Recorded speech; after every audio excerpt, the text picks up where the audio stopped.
discussion and where it stands today, especially when the Prime Minister is in France. Professor Anirudh Deshpande, Associate Professor, Department of History, Faculty of Social Sciences, Delhi University, is with us on the program. Also on the show to give us more details about what we have been seeing and what we've been talking about is Colonel Ajay Singh, renowned historian, author and an expert on military history, is joining us on the show as well. Well, this is an important day. This is an important remembrance, not only from the point of view of what India contributed and what India sacrificed to maintain the peace and freedom during World War I of various countries, including France. Air Vice Marshal Subramaniam, sir, I'll begin with you. If you can hear me, sir. Yes, I can. Yes, I can hear you.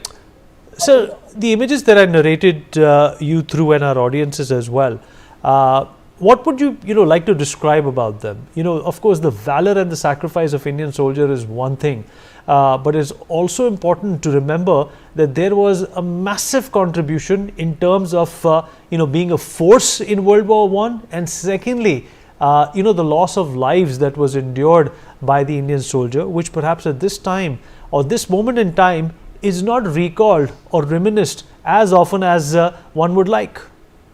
Absolutely. So it's to be reasonably precise, 74,000 Indian soldiers lost their lives in World War II, notwithstanding a couple of fighter pilots also. And also, let's not fantasize about this whole issue of Indian troops going to protect democracy and work for democracy. Actually speaking, David Omisi has written a fantastic book that's called Indian Voices in the Great War. And he has mentioned that they were actually sent in initially as cannon fodder. So the thing is, 1 million troops, all of them literally fighting for survival, volunteering because there was very little else to do in poverty-stricken India. There was no fighting for their regiment or for the British Crown. It was fighting for survival, fighting for the village they belonged to, the family that they belonged to. And I think the ethos of the Indian Army of Naam, Namak or Nishan came up from World War I. But having said that, it is beyond doubt that the Indian contribution to World War I was actually a definitive moment from where on the Indian contribution to soldiering in the world started getting recognized. And one last point, being an Air Force officer, I must also mention that though very small, there was a contribution by Indians even in the air battles over France. 5 Indians were commissioned into the Royal Flying Corps. 2 of them died in battle. One Distinguished Flying Cross, which is Indralal Roy.